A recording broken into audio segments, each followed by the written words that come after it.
দীর্ঘ ৪ মাস লন্ডনে চিকিৎসা শেষে বিএনপি চেয়ারপারসন বেগম খালেদা জিয়ার দেশে ফেরাকে কেন্দ্র করে আন্তর্জাতিক গণমাধ্যমে শিরোনাম হয়েছে বাংলাদেশ। মঙ্গলবার খালেদা জিয়ার দেশে ফেরার খবর ঠাঁই পেয়েছে Reuters, Al Jazeera, Straits Times, Telegraph India সহ বিভিন্ন আন্তর্জাতিক গণমাধ্যমে।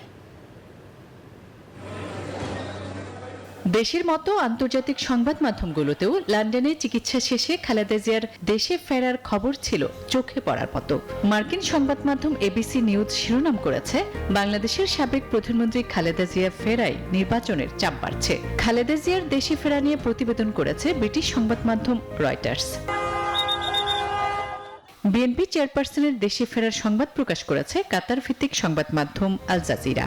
সংবাদ মাধ্যমটির প্রতিবেদনে বলা হয়েছে, লন্ডনে ৪ মাস চিকিৎসার পর ঢাকায় ফিরেছেন বাংলাদেশের সাবেক প্রধানমন্ত্রী খালেদা জিয়া। তার এই প্রত্যাবর্তনে অন্তর্বর্তী সরকারের উপর জাতীয় নির্বাচনের তারিখ ঘোষণার চাপ বেড়েছে।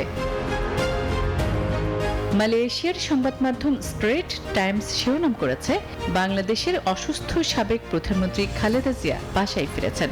আয়ারল্যান্ডের সংবাদ মাধ্যম আইরিশ নিউজও একই ধরনের শিরোনাম করেছে।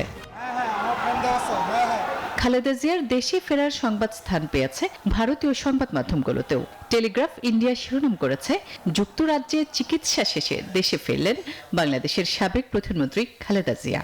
সাবেক এই প্রধানমন্ত্রীর দেশে আসার খবর দিয়েছে দেশটির এনডিটিভি, দ্য হিন্দু সহ কয়েকটি সংবাদ মাধ্যম। আসমা তুলি, নিউজ 24।